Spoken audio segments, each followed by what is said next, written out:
it was like someone died, bruv. Like the police came, like he took off his hat and then he put an injunction. Whatever the thing is, a notice on the door, like, yeah, this show can't happen.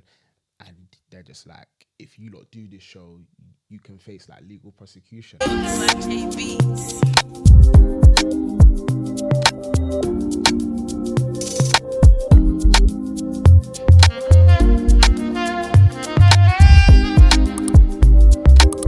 Yes, my people, you are locked in to another episode of the Money Ties podcast with your boy Clarence K, also known as CK Talks Money. And today we are blessed with an amazing guest. I would do a drum roll. You'll see why in a second, but we've got my guy, Stephen. Yes. My guy. My brother. Bless. Thank you for joining me, bro. All I good, appreciate man. it. How's the day been and that? Bless, man. Can't complain, man. Sick. Everything's good, man. Just, every day is a new day of new challenges. So just keeping it going, man. Got you. And how's life been treating you? Yeah, man. Life's been good, man. That's all right, yeah. Honestly, I can't complain. Even in this man. cost of living crisis. I mean, don't get me wrong. We're all getting hit, but, I hear you. it's life, innit? Like, I think I have a weird outlook on it.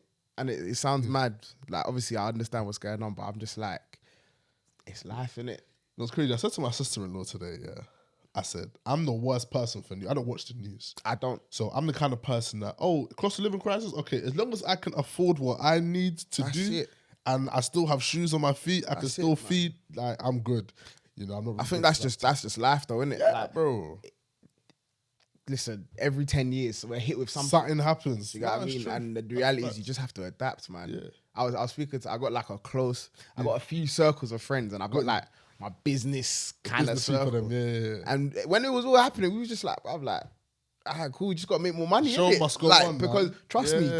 there's For real. a section of the world, Yeah. they don't even care about They this. don't, because bro. they're so They don't. sorted. So I'm Yeah. just like, I'm trying to be with them. So And I guess that's the importance of even planning, bro. Yeah, Because man. If you position your finances in a certain way, Yeah. when these rainy times you're come, good, man. You're You're packed. good. You're good. You're blessed, good, man. They don't last forever. No, it's true. They Exactly. don't last forever. It always has to turn around We'll eventually. always reset. But yeah, man, no, I love for that, bro. And so you are part of the Amazing Composers. Yep. I said One the Amazing Composers, 1/4 of the Composers, because listen, my sister, I know you're probably going to be watching this. I had to convince my sister to go see the Composers. Yeah. I went to see you lot in 2017 Roundhouse, like I said, Camden, and I came back like, nah, these lot are serious. Then when you lot started doing those YouTube lives, I was watching them, playing them loud in the house. Mad. And she finally went. She Thank- finally went thank for you, the sis. first time. Thank you, sis. Finally Thank you for coming went through. And she was like, nah, I see what you were saying. Yeah, So props to you, man. Thank I know, you, bro. I know we only have 1/4 here, but props to all of you. Yeah, you lot man. do your Shout out thing. the boys, man. It's amazing what you do.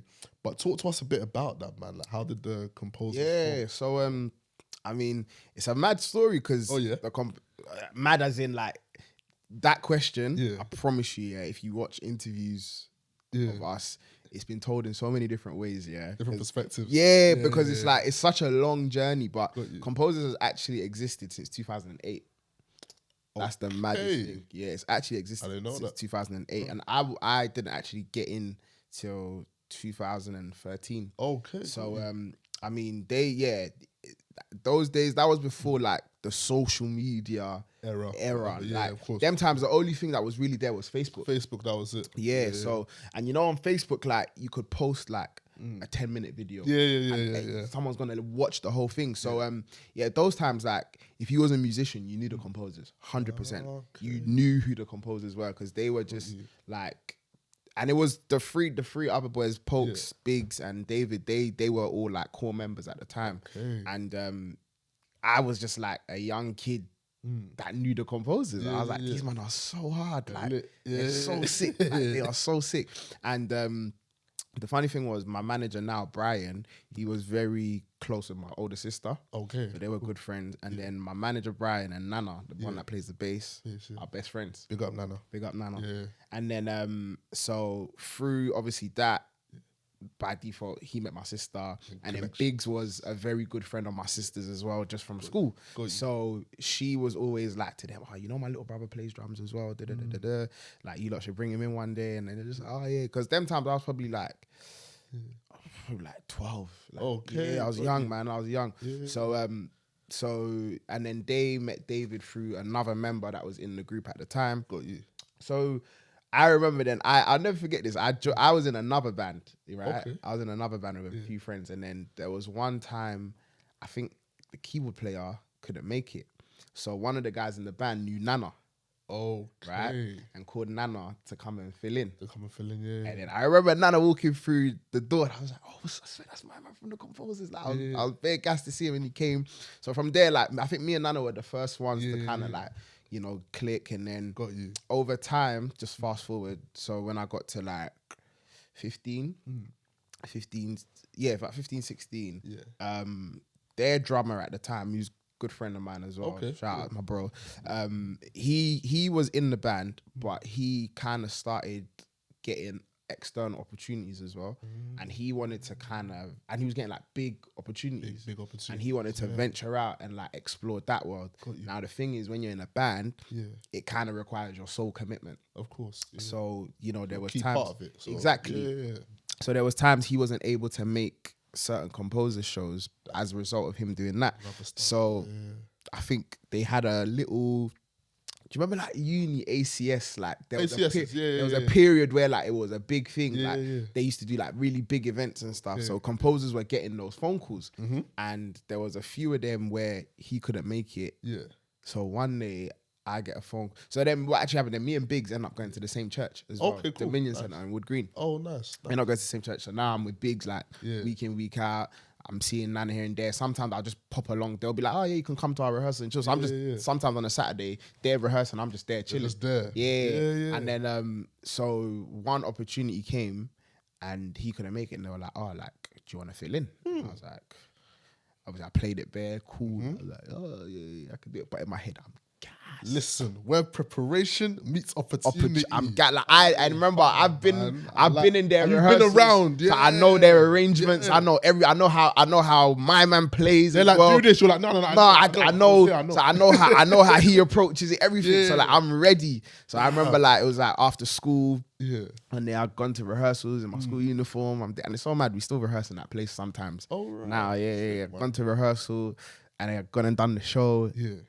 And then like, they gave me the cosign, like, "Yeah, man, you done your thing, man." I was like 15 at the time. I was gassed. And then this was also around the time I was doing my GCSEs. Okay, cool. As well. Cool. So all of a sudden, a few more shows came, and same thing. He couldn't do it. They were like, "Do you want to do it?" And I was like, "Yeah." So I'm stepping in. I remember I was like, there was one day, and the exam result was testament to why the night before I think we was in like Nottingham playing a show like, traveling down before my history exam. My history exam. Gets like that. But this is my passion. You get me? So I'm just like, listen, I want to go do this. Yeah.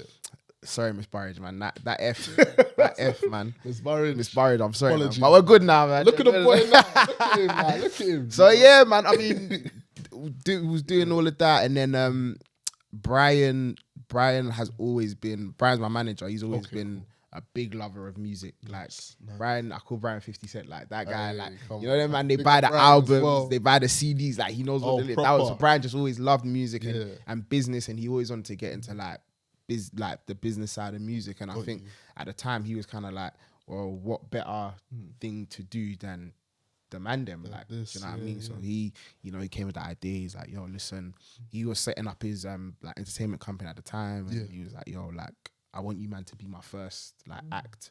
So he's like, "I want to manage you lot, but I want to do it.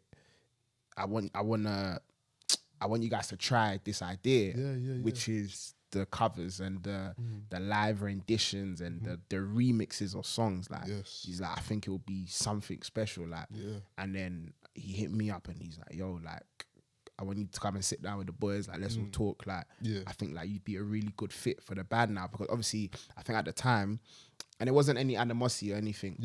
The other brother had obviously decided he's gonna go, and he went on to do, and till today, like he's still doing some big things. Man. So you know, he went and did that, and it just kind of aligned. Do you know what I mean? And I was like, well, yeah, man. I was like 100%. Like, I'd love to do it, and obviously.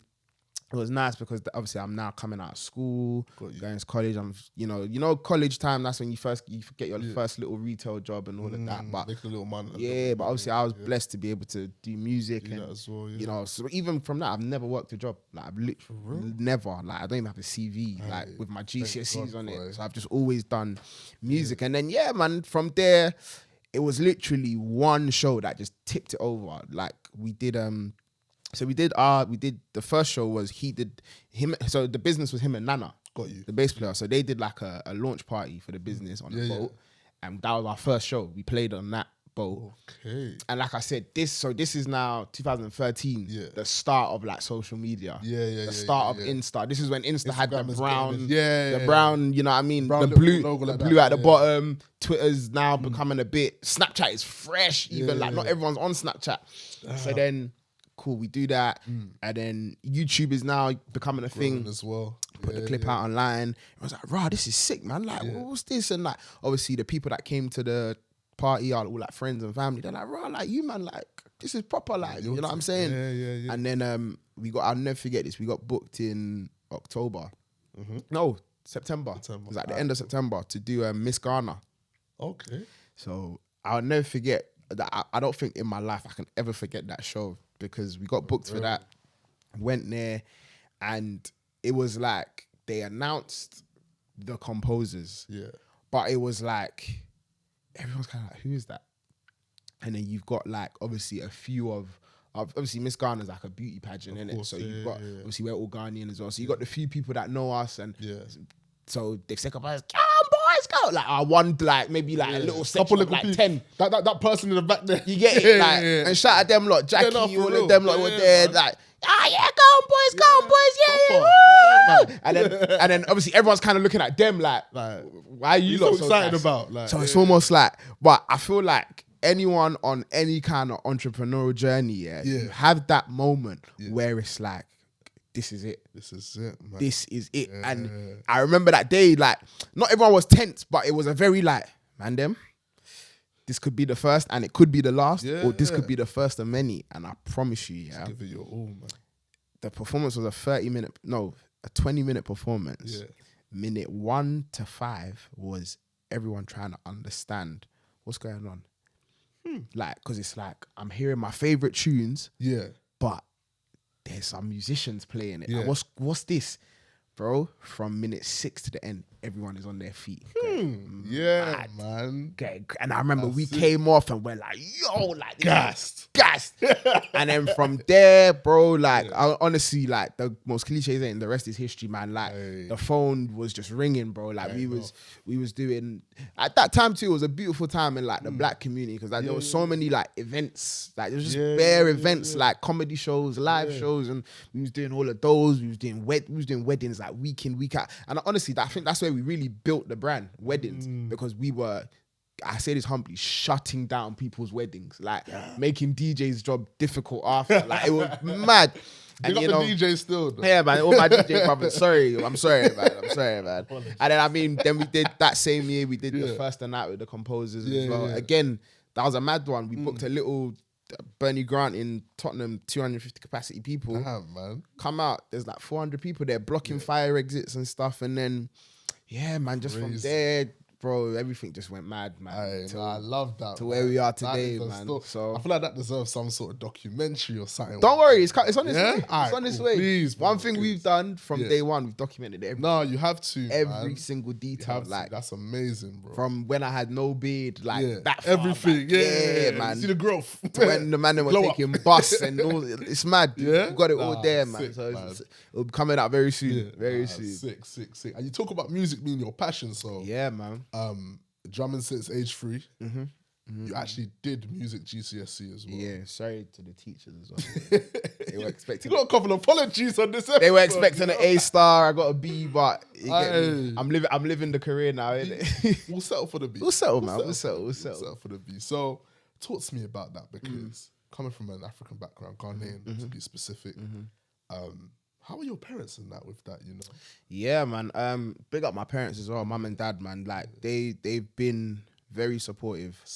From you know, young. And I think music back then, right? They're old, and there's being a musician, as in a singer, a rapper, or whatever. Yeah. And then there's being an instrument player. Got you. Do you know what I mean? Got you. And from their perspective, being an instrument player, their only perspective is kind of like, oh, you guys just you follow around and just get dribs and drabs of money. It's hand to mouth. You chase women, drinking. This you don't actually make anything. That's actually what they said. Do you know? No, that's just the Ghanaian just the mentality. image, yeah, like that's yeah, just yeah. the mentality, Yeah, the reality. Like it's the stereotype. Yeah. Do you know what I mean? And like, truth be told, there are a lot of examples that fulfill that. Do you know what I mean? Yeah, yeah. So, but I think from young, like they were very. I remember, like I'll never forget this. My 10th birthday, like my dad wakes me up at like, because he was going to work. Yeah, yeah. He was about to go to work. I think he started work at like 9. It was my birthday, and he woke me up at like 7:30. Yeah. I remember I was probably like, I was 10. It was my 10th birthday. I was sleeping on a Saturday as well. Yeah. Like, when you're in school, Saturday's your day. Like, what's this punishment? But it was such a gentle, Yeah. like, they call me Junior, innit? Oh, so he's cool. like, Junior, I wake up. He's like, come. And I remember, I'll never forget this. I came downstairs to the living room, and there was literally like a proper drum kit there with a birthday card on it. And my dad had bought me that. And I remember as a kid, when I hugged my dad, I was like, oh, thank you, man. Like, I was so happy. Like, imagine, bro. yeah, like, I was so happy. Like, and my dad's always been that person, to like just support. Like, do you know what I mean? Whatever it is, like from young, like I have pictures. My dad was always buying me like drums, little drums, like all the time. My mum the same. My mum used to, she still does, sings in church. So like my mum would always take me to like the choir practices and like the external church events, like get me up there to play. And even when my mum would go and do like Saturday cleaning at church, she would take me because she knows I'm gonna be cleaning and this boy is just gonna be there. But he has like 2 hours to play drums. You know what I mean? Do it, yeah. So they were very supportive in that regard. And I think where they really started pushing me was I won an award. Okay, cool. Like it was like a national competition. Yeah. Sick. 1,000 under 16 drummers, and like I won. And I think from there, like they were like, right, like okay, cool. This boy's serious. Yeah, like you could do something with this thing. Yeah. And I think my dad was very happy when he heard I joined the band. Okay. And I say that because my dad has this thing, he's all, obviously he knew I played drums. Yeah. But he wanted me to be like a Phil Collins, where like I'm playing and singing. Yeah. So he's learn how to sing, With your mic there. Yeah, that's what he wanted. But he was always like, if you don't want to do that, like join a band like Coldplay, Oasis, U2, all these, like you always say these things. And I hated bands. I didn't like it because I'm a very like, I like to do things myself. Yeah. If I make a mistake, I know it's myself. If it doesn't go wrong. But so when the band thing came, he was like, okay, cool. And then obviously the band thing has come when I'm 16, college. Got you. Gearing up to uni. Got you. So he's kind of like, okay, cool. Like, they're almost like watching from the sidelines kind of thing. But truth be told, from like 15, 16, I always knew I'm not going to university. I hear that. Because I always knew I'm going to follow this. I'm going to do this. So it was always in my head. I'm not going. You didn't tell him that though, did you? No, I didn't. Yeah, no chance. Not until like UCAS time comes and they're like, so what are your plans kind of thing? And obviously at the time I'm like, look, I want to do this music stuff. Like it's going well. Like obviously I'm busy with it, obviously. But at that point, I'm also at the stage where I'm earning my stripes in the industry. So it's not like I'm going to make big money straight away. Like it will come. You're still going through the rep. So I think what ends up happening is at like uni time, they're just looking at everything, you know. You get to when you're still like 60s, you're still a child in their eyes. Yeah, no, of course. Yeah. So if some letters come, they will open it. Yeah. My dad is he wants to see the bank statements. He wants to see what's going on. So like, I think his perspective was like, look, like, how sustainable is this for you?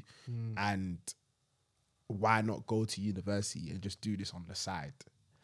And then my take on it was, I can't. Like, the reality is, with a passion like this, I need to be all in. Available. You know what I mean? So I remember what I said to them was, I was like, look, give me 1 year. Let me take a gap year. And let me prove myself. You get what I'm saying? Let me prove myself. Let me show you that this thing works. So in my mind, I'm just like, God, please let this work. Let me just blow in this one. Let me blow in like, yo, mum, dad, 10K. Like, hold that. Hold that one. Yeah. And as life happens, it didn't happen that way, innit? So it comes to the end of the gap year, then one day, you're Ghanaian, right?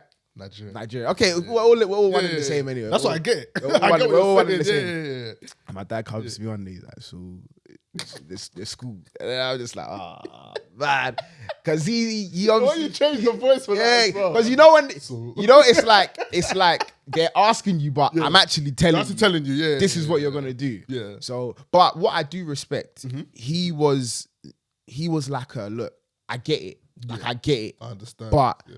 I'm also trying to look out for you. I don't want you to follow this thing and it goes bust and you're in a bad position. So he was like, look, I've heard about. He gave me 2 options. Yeah. He was like, your uncle does what was uni? Birkbeck. They do like evening classes. Okay, cool. And you still get the same degree. Yeah. He's like, why don't you do that? Or he's like, the Open University. Which is also online. Home learning. He's like, online. Just do that. Yeah. And he's like, because at least you can do what you're doing, just dedicate the time. And then I was like, I'll think about it. And I was like, okay, do you know what? Me, I love my parents, innit? Like, I always honor my parents. I never want to, disappoint them. So I was like, all right, cool. Let me try this Open University thing. So did all the applications. Yeah. So I took a business management course because obviously I'm very passionate on business, which I'm sure we'll get into. Yeah, definitely. I did that, started in September. Yeah, I was doing it. And then it just got to a point, man. I was just like, bruv. Because the thing is as well, it's not like I'm not a books person, you know. Like academically, I am good. I feel like I have to put that out there sometimes. Yeah, like I am not thinking. No, because academically I did very well, but I was just like, this isn't for me, man. I have a passion, bro. Yeah, I was like, this just isn't for me. So I think I did September to December. Got you. And then I was just like, forget this, man. I was like, I'm not doing it. I was like, I can't be asked. And then I didn't say nothing though. Yeah. So it came like February. He came back again. He's like, so the school. He's like, I can see like you're not doing it. Like what's going on? And you know what? I remember one day at that time I was probably 19 or 20. Okay. And I had to just do the very mature thing. And I always encourage people to do this. Like if you're in this side of things, like ask your parents genuinely like to sit down and have a conversation, like and give them the real like. So that's what I did. I asked them one day. I was like, look, mum, dad, can we like talk? And I just explained to them. I was like, look, like I get you want me to do this, but I'm also at an age where I have to make decisions for myself. I don't feel like this is what I need to be doing. I feel like I want to put my all in this. And then there was a big but at the time that I gave. I was like, but I understand what your concerns are. And I said, because of that, like I've also been doing my own research on other things like business and stuff like that. And there's a few things that I want to get into that I feel like can erase that worry you have of, not being financially stable. And that's the thing about African parents. They won't see the vision with you. They won't. But then when it gets to a certain level, they'll say, so that's what this boy was doing all this time. Exactly. It's one of those ones. So I think that day, like they really just saw like, like you're really mature. Do you know what I mean? To have this conversation. And they kind of eased up a bit. And then it's weird, like I'm not gonna lie. I think after that year, like things on the music side actually started like happening to the point where like they would come to me and like, oh, I heard you did this. And I'm like, what do you mean you heard? They're like, yeah, we was here and so-and-so's, this lady came and said her daughters and her sons saw came to your show and they said you did some big show. And then, because obviously... I know that makes them proud as well. Yeah, of course. And then like, obviously, there was obviously at that time too, I had... So this is when we started doing like big venues. Got you. Like big venues. And I was like, you know what? There was one year, I think it was, and I have the Compozers free, Kentish Town. I was like, Mum, Dad, come. I was like, come. Just come to the show. And they came to the show, they were sat upstairs and like, it was like, raw. Like, is this basically like, is this what you're on? And I'm like, like, this is what I'm doing. So from there, the conversation started changing. It eases up and it became more, okay, you're doing this now. Yeah. When you get money, think about this, try to do this, try to do that. So those are the kind of, the school thing got erased. It got erased. Yeah. I mean, sometimes it pops up like, oh, I wish you, but it's fine. But the thing is, that's not even too late because I know people who were, I was at uni with people who were, let's say, in their late 30s, who at the time were a lot older than me. But they've just made certain life decisions to do this. And one day they say, you know what? I'm gonna come back and do I'll be real. So, the thought crosses my mind sometimes. I'm not 100% sold yet, but let's see, innit? Let's see what happens, man. You never know. You never know. And on the front of your shows, if you can think of one, oh my Lord, outside of the Miss Ghana one, that was like, yo, this is when we knew raw people are gonna hear our thing. what's the one show? 'Cause I know every artist, musician has that moment where they look into the crowd and they're like, rah. Yeah, and I'm not that it's an easy answer, but Yeah. and that the Composers too. Yeah. That was 2015, Okay. 2014. Okay. I think 2014, yeah. And I say that show because, that show I feel like was so ordained by God, yeah. Like, it's mad because you have to we've gone from a 250 capacity venue to a 2,000 capacity venue in the space of 1 year. Right? And we have from day one till day zero, there's no label. The manager is one man. Just Brian. Is one man. Literally, is whatever we make goes back in. No private investor, nothing. It's just us. And we took a mad leap of faith to do that show. And when I say the demons that worked against us for that show was very, very, very mad. And it was like, why is this happening? And so I forgot the date of the show, but leading up to the show. Yeah. So in some cases, what you do, let's say your show's on a Saturday. Yeah. On a Friday, you'd go in and do the big setup, and that's what we was doing. We get there. No, so I'm not even there. I think it was Brian and Nana that went. Yeah. And then they go there. So I'm just, them times promoting my show, like, guys, like, everyone. And I'm in college, like, I know all my college people are everyone's coming. So and they're bringing their external friends. Yeah. And then I get a phone call that Friday. As I'm about to get ready to go there, I get a phone call from Nana. He's like, yo, where are you? I'm like, I'm at home. I can just hear Brian in the back shouting. And he's like, bro, get here now. And the venue was like 15 minutes from home. So I'm thinking, like, what the hell's going on? Yeah. I get there, I'm seeing police, I'm seeing Brian, I'm seeing like the equipment has arrived, but all the crew people are just standing there with their arms forward. I'm just like, what's going on? And then they're like to me, someone basically tipped off the police that our show is like heavily gang related. There's a lot of like, basically there's apparently rival gangs like coming to this show, and it's gonna cause like, so it's a big security threat. So the police are like, they're not letting the show run. And I'm like, what?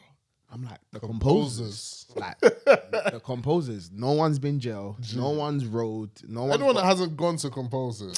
Like, if you want to talk about a show that is purely just good vibes, it's the Composers show. So I'm like, like, no one's got a criminal record. No one's got beef on road. What? So what's going on? Like, and I'm like, someone's behind. Someone's hating on you. Someone's hating on this. Like, this is the only thing that makes sense. Yeah, literally. So we're kind of like, what does this mean? Like, and then I'll tell you the maddest thing. They were like, the police were like, we'll give you a decision tomorrow. And I'm like, tomorrow when the show is tomorrow. Like, what do you mean? So we're just like, rah. So I remember going home. And I remember my parents came to that show as well. So like, even my parents are like excited to see the show. And I remember going home. I was just like to my mum, I was like, mum, pray for me. I was like, pray for us. My mum was like, wow, what's going on? I told my mum was sad. My mum was like, bro, like, I know what you lot have worked for this. Like, yeah. So that Saturday, it was, imagine, it was an uneasy sleep. No one could really sleep. What sleep? You couldn't really sleep. Yeah. Wake up, we get to the venue, and then it was like someone died, bruv. Like, the police came, like, he took off his hat, and then he put an injunction. Was it, whatever the thing is, a notice on the door, like, yeah, this show can't happen. And they're just like, if you lot do this show, you can face like legal prosecution. I'm just like, what? And you got to imagine at this point, like, there's like all the people that are here to help us. This is on the day. On the day, bro. Like, it's like 3 p.m, bro. Like, all the people that are helping us on the day, like, support artists, everyone's here, like, standing outside this venue. And it was mad. Like, I just remember, like, one girl, we had like a big choir on that show.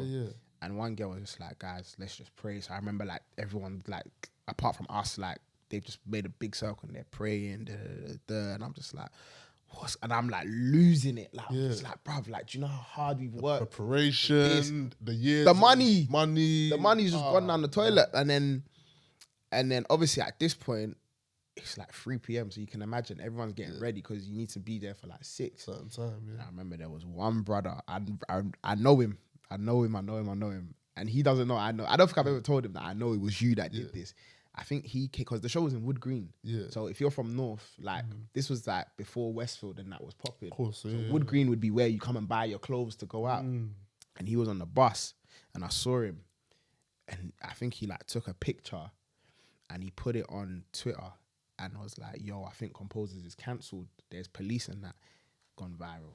Everybody's calling, yo, heard your show's this, but at this point, and this is where I clocked, like we've had a mad year.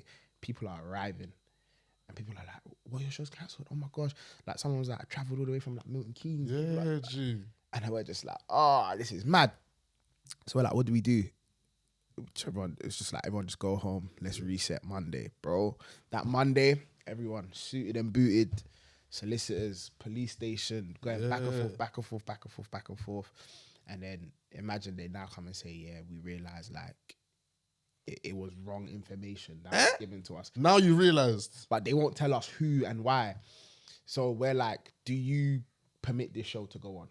Do you permit this show to go on? And they're like, yeah.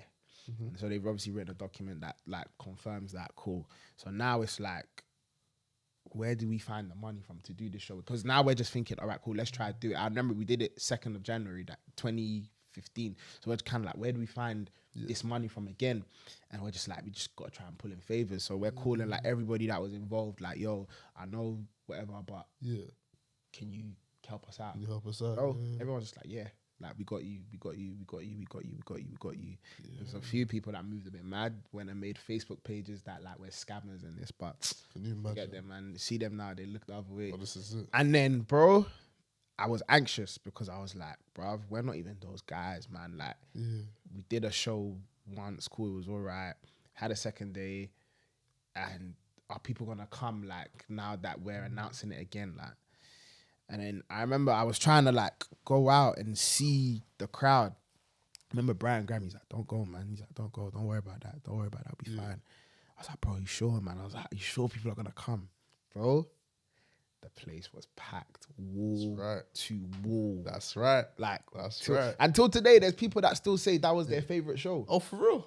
Honestly, like, Damn, man. so I was just like, man, like, I remember I cried. I was playing. I remember there was a point I actually cried on the stage. Like, I was playing and I was crying because I was just like, this is so... That's them moments, them emotions you can't you can't explain it because I was just like, everything that could have went wrong went wrong. It went wrong. Like, this is not supposed to be like this. Why is there two... Like, I'm talking, the seats are filled and people are standing on the sides and I'm just like, God, boy, like... You said you ain't gonna leave us in it, so I guess here we are, man. Here we are, man. Bro, even from there, we just had a bigger year, man. Sick. Just had a bigger year, and then, bro, the shows from there have just been bigger and bigger and bigger. That's so amazing, man. That's that show. Bro, this documentary better come out, you know. It will. Lie. Oh, 100%. You might even see me screaming at police, bro. No, say no more. And I'll be like, yep, that's that moment. That's that moment. That's that moment. That's that moment, sick, man. bro, man. And you spoke about money being wasted, people investing in you. So on the topic of money, how important is money to you as a person, would you say? Scale of 1 to 10. 10 being very important, 1 being it's whatever. I want to say 10, yeah. Okay. But I don't want to say 10 in a way that I love money. Money's everything. You know what I mean? No. But let's be honest, innit? Yeah. Like, money's what moves the world, It's bro. important, Like, yeah. literally. Like, someone said something, one guy said to me the other day, he's like, Stephen, you like money. And I was like, yeah, but don't you, bro? Yeah. Like, I like life as well. And I want to live a good life. I want to live a good life. money. I want to live a good life. life, I feel yeah. good, you get what I mean? And it's important because I feel like, for me anyway, where I'm at in my life now, Got you. money, I believe, is sublinked, let me say, to freedom. Got you. And I say freedom in the sense of the freedom to do whatever I want. Gives you options. It gives me options. Yeah. If I don't want to work, I don't have to. If I don't want to do this, I don't have to. If I want to just... I know everybody has experienced this, yeah? You know, there's a period, like, you know, you've got money, like, you've been paid, you made a bit of money, like, you just go in the shop, you tap your card, you're not checking your account. You're not worried about... That feeling, let's be honest, it's nice. Yes. Or like you're out with your friends and, don't worry, man, I got that, man. Just tap. Yeah, just so tap it. But I've also learned that it's not everything. Of course. It's not everything. It's not it's a contributor, yes, to happiness, but I don't think that is where you can find soul happiness. It's not the source. Because I'm blessed to know people with some big pockets. Yeah. And they tell me sometimes, bro, I have all of this, but I'm not happy, bro. Like, you know what I mean? That's so deep, man. yeah, so yes, it's important, but I feel like don't make that your everything. Yes. 100%. And even that mindset in itself, where does that come from? What do you say, from like your upbringing? My upbringing, I'd say life experiences, Got you. experiences with money, Yeah. experiences without money. Yeah. No, I hear it. Yeah, I feel like Know that one, that's definitely what shaped that, because I don't come from like a rich family. My family's not rich. We're not poor either. We're cool. Like, do you know what I mean? Like, but one thing I've always seen in my house is just hard work. Yes. You know, like hard work is what's gonna Working get you for there. what you have. Yeah. Do you know what I mean? Work with what you have, enjoy what you have. Yeah. That's where I come from. And so I feel like it was those things that were like, even if I think, and I always give like honor to my parents for that, because it's like they tell me sometimes, now I'm older, like there's times we didn't have, but you guys would never know. And just, I would never see them sad. They would just be happy. Like, You will never the feel the happiness was like them coming home from work to see their kids and their family. That's what makes them Everyone's happy. well. Everyone's okay. Do you know what I'm saying? So, I started realizing more, you know, especially as a young guy in this generation, like everything is money. Like, you want to make money to do this, to impress girls, to buy clothes, cars, watches, jewels, whatever. And it's like, let's be honest, bro, like that stuff, it don't make you happy. It doesn't. Like, it really don't make you happy. It does. It's very short term. Bro, I'll give you a real life example. I bought a new car 3 weeks ago. Sick. 3 weeks ago, I bought a new It's car. a nice car, by the way. Yeah, I bought a new car 3 weeks ago. Yeah. Gassed. Yeah. Super gassed. Like, I'm talking, that car has been my dream car for like a few years, on my vision board, everything. Bought the car. Yeah, man, I'm enjoying it. 3 weeks in.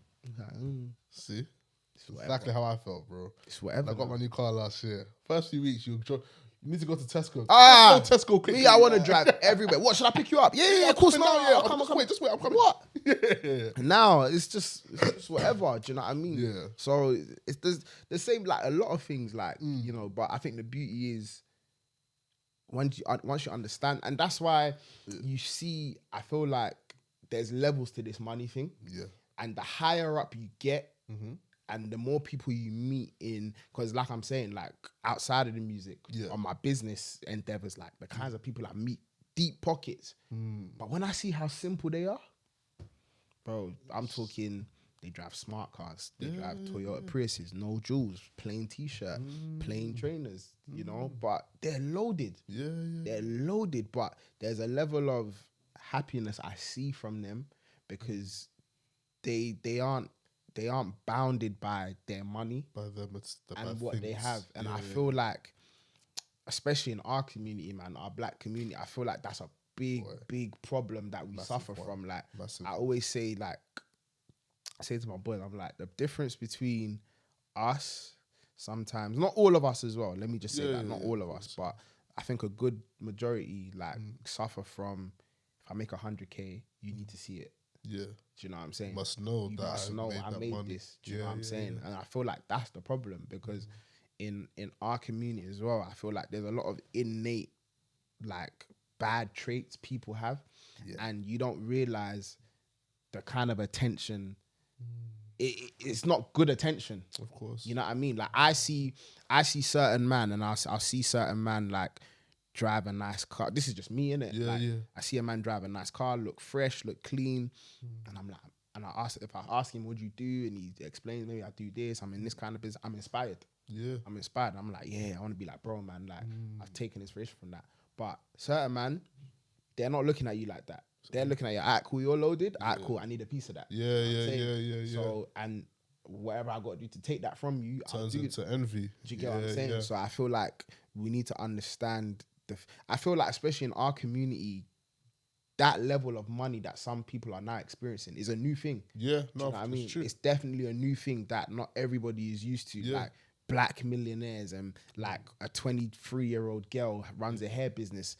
She sells hair, and all of a sudden she's 6 figures, quarter of a million in a year. Like true. it's new to us. Do you know what I mean? But in other communities, that's kind of normal. They've been doing it. Kind of before. normal. It's They've been facts. doing it. So Facts. because it's new, I feel like everyone's still trying to understand How to handle it. how to handle it from so many perspectives. How do you handle someone like that? Even those that have the money, how do I handle that kind of money? Do you know what I mean? Because there's people, they make it and lose it quicker than they made it. So it's facts. yeah, man. The And I money. feel as if that's something that also makes money such a taboo topic in our community, because it's like people talk about not wanting to talk about money. But I feel like one of the biggest reasons is because people are thinking, right, if they know that I'm making this bread, they're gonna be on me, yeah. You know what I mean? Like, you know. And I think it's down to, and bro, it's mad because this is something I've been thinking about a lot recently, and I think it's down to how you do it. Yes. And I say that to say, if you make money, if you make a lot of money, and you're someone, it's like, I feel like you can be there's like 3 ways you can be about it. Yeah. You can make your money in silence, nobody knows. You can make your money, people know you've made money, and you can be willing to help people get in on that money. Yeah. And you can make the money and be like, yeah, I done my thing, find yours. Yeah. I feel like when you take that approach, that's where the envy comes in. Yes. You get what I'm saying?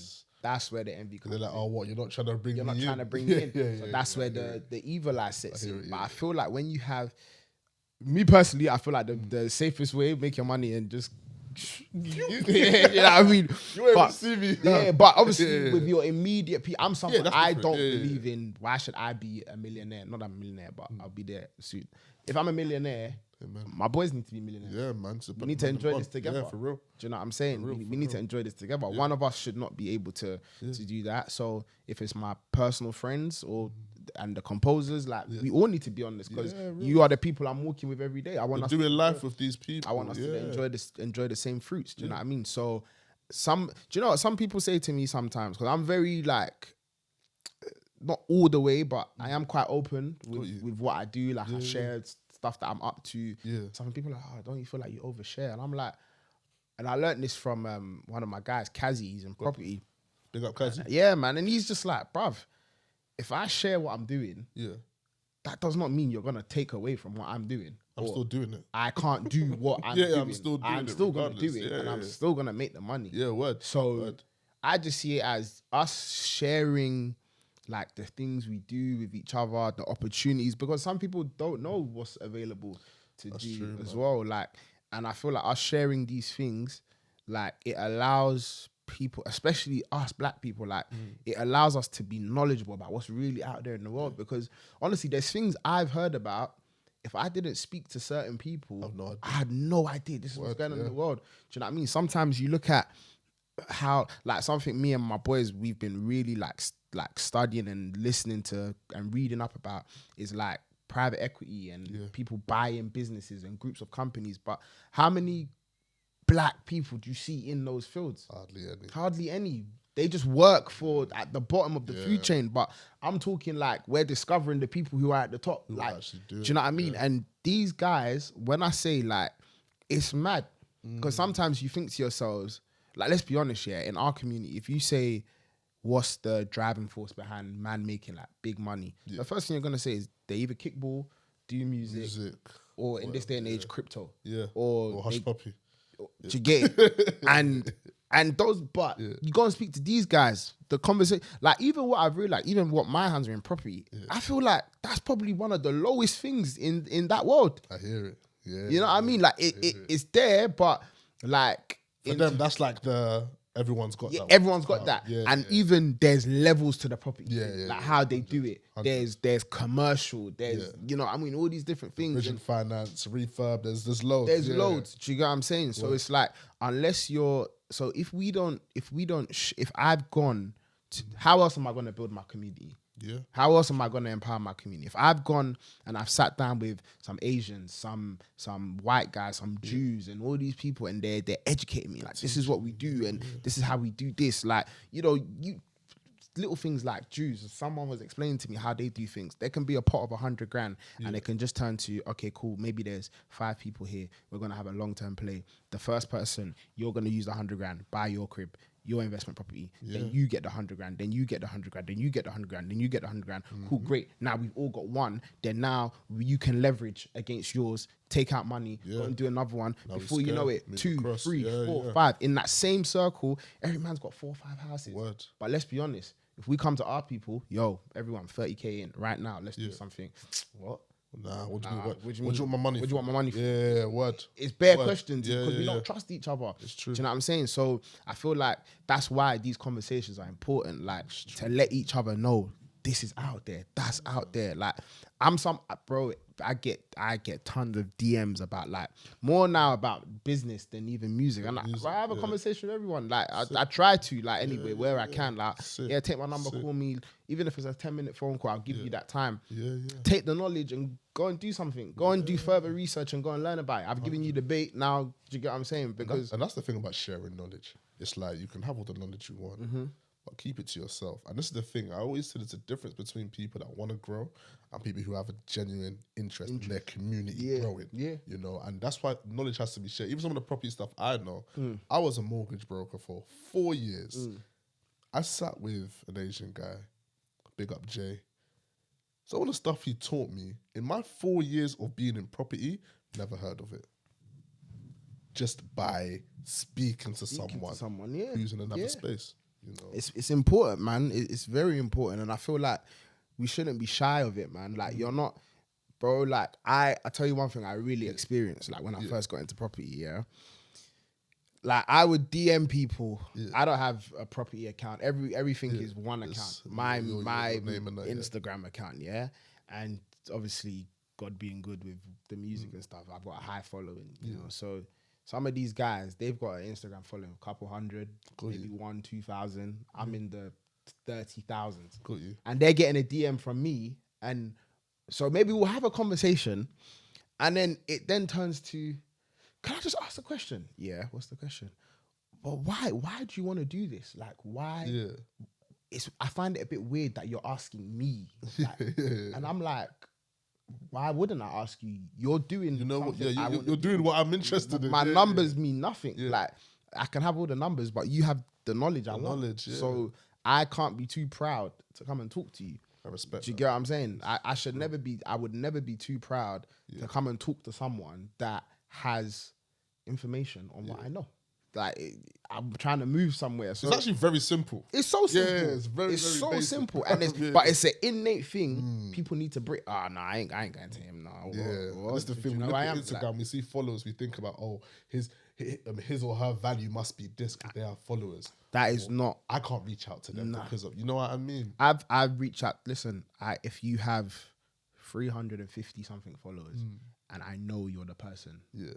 I get excited when those accounts follow me, you know. I'll be honest. When I see John Smith 8302 property something 362 followers, you're like, yes. I'm like, or like he's a mortgage broker and all his pictures are like by the sea, like I'm happy because I'm like, those are the guys. Let's be honest. Those are the guys. Facts. Those are actually the guys. And they're doing it in real life. Real life, on IG. big pockets. Yeah. For real. You can do big business with them. And the blessing that I have, I think, is they're so fascinated by what I'm doing. But I'm so intrigued by what they're doing. So when I marry the two, then I'm like, I remember there's one of them. Shout out Hamid, my guy Hamid. Hamid is a big deal in this property game. Big, like I'm talking, he's controlling central London in a way that most people wouldn't even understand. Hamid, I met Hamid through another one of my guys, Olivier. Big up Olivier, And Hamid was like to me, oh yeah, man, like I'd love to come to a show, man. After our meeting, and I was like, yeah, of course, man. Like, come through. Hamid came to a show, and was just like, when's the next one? When's the next one? Big up Hamid, man. Do you get what I'm saying? But I'm happy because I'm like, Hamid has also taught me something I did not know. For real. Like, I did not, like, I'm talking like, Stephen, do this once, game changed. That level of, he's like, I did this once, game changed. game changed. I hit a new financial bracket just like that. So do you know what I'm saying? I'm just like, this is because, and I feel like what we have to, I'm always going to talk about us, the black people, because I feel like these are things we suffer with, but I feel like we need to understand the power that's actually in us and what we have. I feel like we have a different kind of giftings where we learn things because we have to. Got you. Do you get what I'm saying? Got you. We learn things in a different way, and people are very, very fascinated by that. I was doing a talk the other day on Black history for a corporate organization, and they asked me the question of how important do you think Black people are in different industries, and I said it's very evident.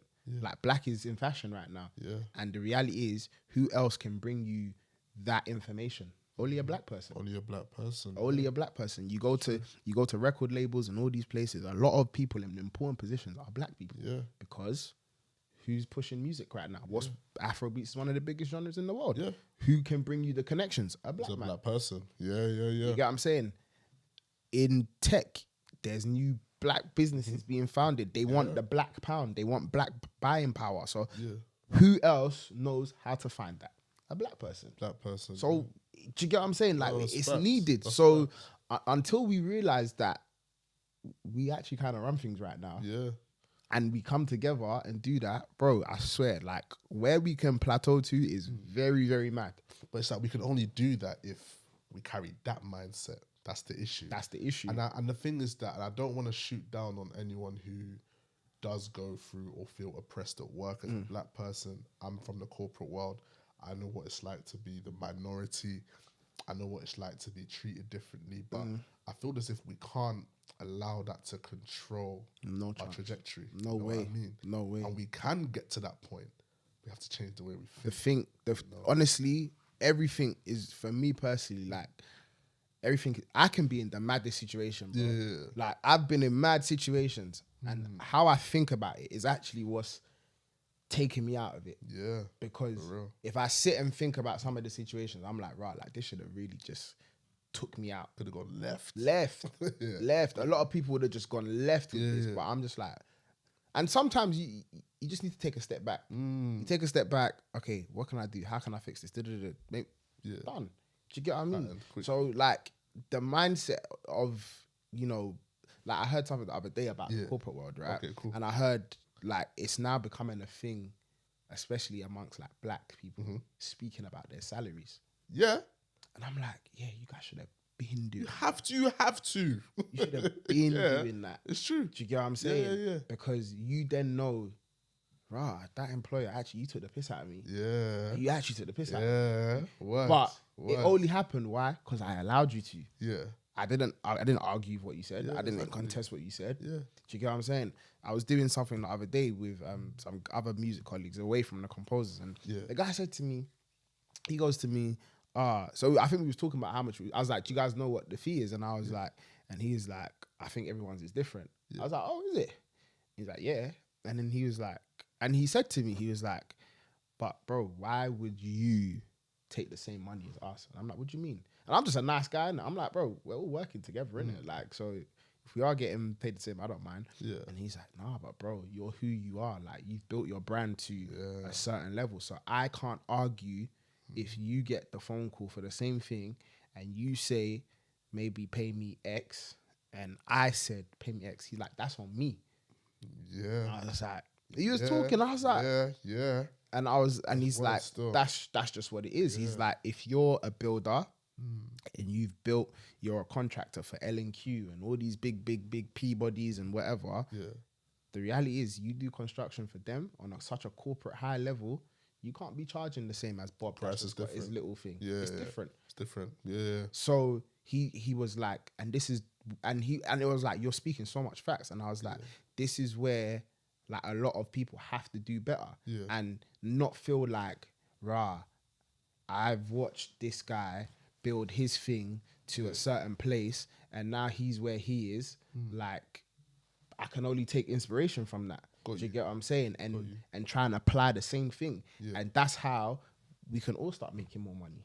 For real, man. And that's literally it. Because I feel it's one thing that we lack or have lacked, hopefully, and thank God it's getting better now, is knowing our value. And unfortunately, those corporate spaces, and not even just corporate, I'm sure even in the music industry. You have no idea. Like, it's not even just corporate. Might even be worse. No, I'll like, be honest, it might even be worse. You know, I'm sure we've been being undercut. Or Yeah. getting to a point where people are realizing, raw. So this is what I bring. What I can bring as a black man, that brother there can't bring. Can't do that. So automatically, I have a certain value. There's certain consumers on the ground that are only going to relate to Exactly that. not to my And this is why I said we just have to get to a point of we know what's inside. Yeah, man. Do you know what I mean? Like, I know. Recently we went to this. There was like a thing for the Oscars, right? Oh, cool. And the whole conversation was like about the music behind films and all of that. Yeah. And the conversation was between like music in films traditionally being stuff that is, you know, scored and you have to read and all of this stuff. To now, I learned how to read music in school, but it's not something I've done in my career once. Maybe like once, I've done it once. But it's like we just turn up, walk in, what do you want us to play? You tell us what you want us to play. All right, cool. Boys, bang. It's deliver, yeah. And they are now realizing this whole thing of writing music and it's outdated. It's not the thing no more. Do you get what I'm saying? And it was a conversation. It's a big conversation now, like, bruh, because it's like, let's be honest, The Woman King. Okay, that cool. film, Yeah, sorry. Yeah. Black Panther. These are all films that are set. They are probably like some of the biggest films that have ever come out in our generation. Let's be honest. And what are they centered around? Africa, African tribe culture, monarchs and all of that kind of stuff, right? African royalty and all of that. And with that stuff comes music. And the reality of the situation is, cool. You're going to get a composer into, as in an actual composer, not one of the composers. You're going to get a composer, this is the brief of the film. We would like this kind of music. And he's just going to probably go and sit down and YouTube and research and all of this stuff and try and piece it together. And he'll probably do an amazing job. The reality is he'll probably do an amazing job. But I promise you, there's going to be a difference between that and picking up the phone to a Ghanaian man, right? Who knows the sound. That. The sound is in it's you. It's in my blood. Man. Yeah. You understand? For real. I'm going to turn up there. What do you want?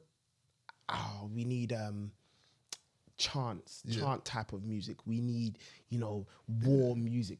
That's fine. No problem. Cool. We got you. What do I play? Yeah.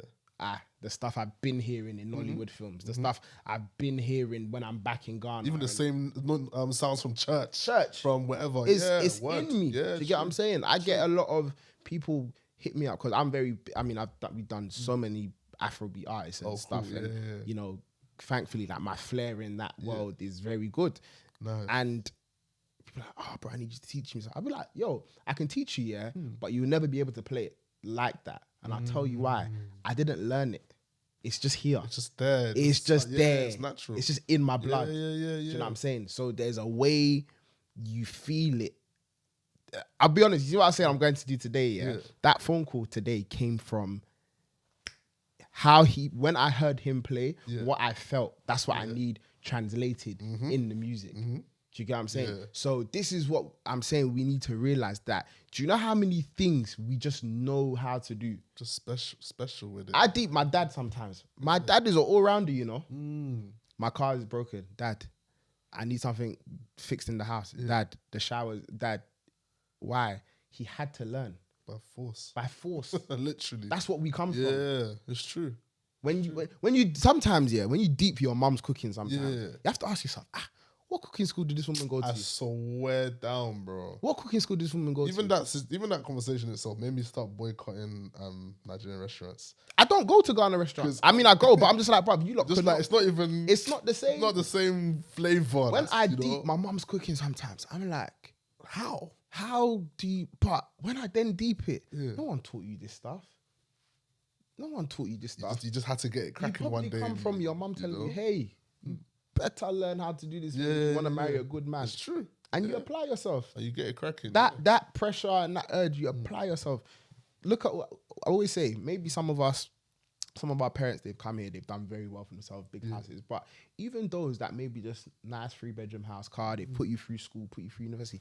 There was one day that really clicked in my head. Yeah. And I remember having that conversation with my dad. I was like, I have to really rate you, you know? Yeah, for real. Because I'm the same. what you've come from, this should not be in your trajectory at all. Yeah. So when some of our parents, they've come with nothing, Yeah. grinded, they've hustled, 1 house, 2 houses, Yeah. even if it's 1 house, you have to deep how mad that is. And then From nothing. they're looking after their families back. But it comes from I think like us people, we just have you sink or you swim. There's no other option. And this is why, this is probably the 4th time I'm saying this in this season, that our parents were on this survival mode. Survival. There was none of this. Survival. We'll try and make this work. If it don't work, there's no trying. There's no trying. There's no trying. It has to work. In so many, know? you look at their work, their marriages. Bro, we've seen how many marriages.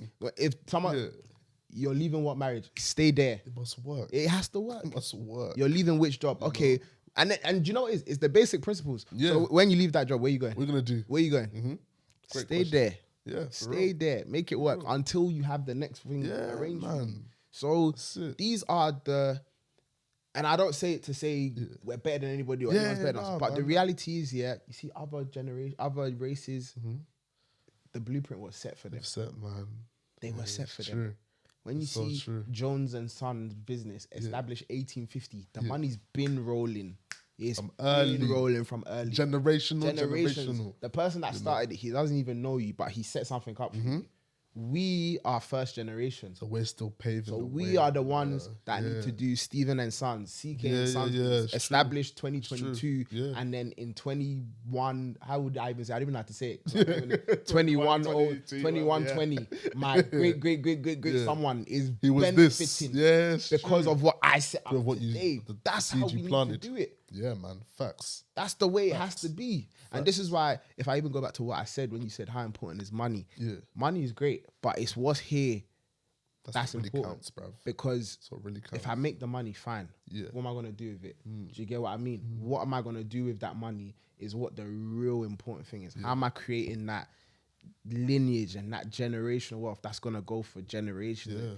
It's more than the Gucci T and the B22s and facts, the Rollie. bro. It's more than that. It runs Do you know what I deeper mean? than It runs deeper. $5,000 today just left for a family member in the years. You're leaving them with a couple million, It's true, man. you know? So That is perspective where I love that. Question I ask everyone just before we finish here. Think about what you made last year. money-wise. Yeah, whatever the number is. Times it by 3 in your head, yeah? Would you do something that you don't love? So you can't drum. I actually have that number on my phone. Let me check. You can't drum. Let me check. You can't do property. You can't do talks. I will think of a job and it's something you hate. Would you do that for 3 times whatever you made last year? No. No? I'd never do that. And I'll tell you why. Okay. And I think maybe it's a bit of a warped Yeah. mentality, but for the simple fact that I have never done anything I don't like doing. And when I am doing, don't get me wrong, I've done shows where I don't want to do this. Got you. I know how I feel. Yeah. And I speak to like my friends and stuff Yeah. at work and they're, I don't want to work. I would rather make a third of that for the rest of my life doing what I love. Yeah. Be happy, know that I have a roof over my head, my costs are Sick. covered. Than Sick. I'm not a slave to money. You get what I mean? Amen. I'm not a slave to money. Like, What? I'm not one of those people that Yeah, man. you know, sometimes you're being stupid. You're like, if I gave you £5 million, Would you do this? You know what I mean? Like, I'm not one of those people. Yeah. Like, do you know what I'm saying? Obviously, like, I'm one of those technical people when I break down what you're asking me, but technically it's not that bad. So, but nah, not for. I think happiness is the most important thing. Key. Honestly speaking, like, Key. I've been like, just not even to get bare deep with it, but like, I think the last 4 years of my life, I've been very like, and in that time, I've known what it's felt like to be really happy, but to be really low, but to be really stressed, to make really good money, to make terrible money. And I just realized the point in my life that was the best, that I felt the best was, it's not that I was making stupid money, but I was making enough money to have what I want. To do what you need to do. And I had happiness. Yes. I was very happy. Yes. And I always referenced that period of my life as this was one of the best places I've ever been in my life. And I think like, obviously we all went through it. It dealt with everyone in different ways, but like post-pandemic, I was just like, that is the place I need to get myself back to. Yeah, man. Because that, when I was at that place, how I was as a person. Yeah. You know when you're happy, how you even deal with other people. Even though you speak, everything's just different. Yeah, I get you. When you walk, nothing everything can shake you, and that's the place. Honestly, I've been just fighting myself. I need to get back here because it reflects in a lot of things. You know, like real, bro. in how you work, in little things. I always say, I know when I'm in a bad place. My room is messy, my car's dirty, all these things. Yeah. You know, like all these little things you don't realize. Do you know what I'm saying? So for me, I was like, number one, my happiness has to always, my happiness, my peace, and my mental sanity, man. Yes. I don't want to ever feel shackled in my mind. Like those things are so important.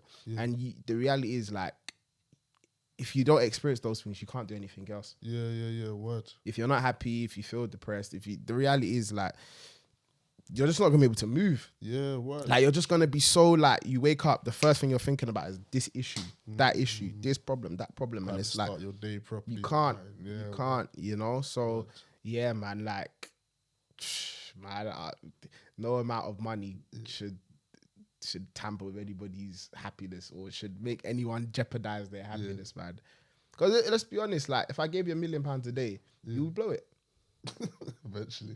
No. Like, and like, honestly speaking, I always say, if you give me £1 million a day, you're not doing me a favor. It's true. It sounds like a very mad thing to say when I say it like that, but I 3 things will finish that money. Just 3. It's true. To be honest, those 3 things might not even be enough. It's true. Where's your dream house? What area is your dream house? Area. Yeah. Chiswick. Yeah. That's already. It's finished. I can't even finish what I'm saying. What's your dream car? Dream car. Oof, I don't think I have one, you know, but let's just say... Okay, if I could give you one vehicle right now. Audi Q8. Q8, okay. 50, 60? A bit more. About 90, 100. Dream watch. Dream watch. Ooh, I'm not a watch man, but let's just say Sky Dweller. 35? Yeah, 40. 35, 40, yeah. Done. You're actually in debt. Can't even go hacker, son. You're actually in debt with that $1 million, and you better pray the dealership gives you the car on a full tank. Else it's techie. Hopefully. Chiswick, how many bedrooms is the dream house? Apartment, Chiswick. A Chiswick apartment. Looking like 600. Facts, you know. When you really break it down like that, yo. 3 items. That's nuts. When you really 3 items. That's nuts. I haven't even included a nice trip to Selfridges or anything. You know? Not even Dubai. Not even a holiday. Not even a holiday. You haven't even given Mumsy anything or paid your tithe. They're just driving. So let's even be real. For those that go to church, if I give you $1 million, you're actually at 900k because you have to pay the tithe. 10%. Facts. And then you got to look after Mummy. Maybe if you want to be guided, little 50 for Mummy. So we're really down to like 800. So 800, house is 600.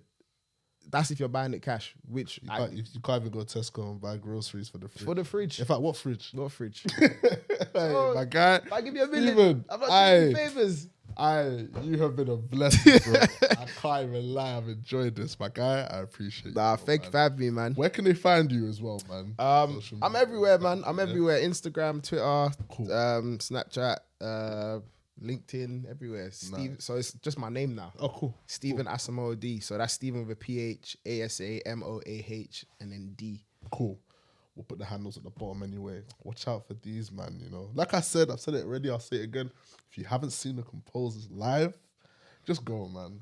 I don't want to be out here selling you lot, but just go. I'll just say it now, man. You'll enjoy Look it. at this year. Well, this year's done, but next year, next year's a very special big year. one, yeah. Yeah, man. Next year's the 10-year anniversary of Composers. Oh, so for real. There's a lot happening, Cool. man. What I'll do, I'm also going to put a code at the bottom of this video for 50 free tickets.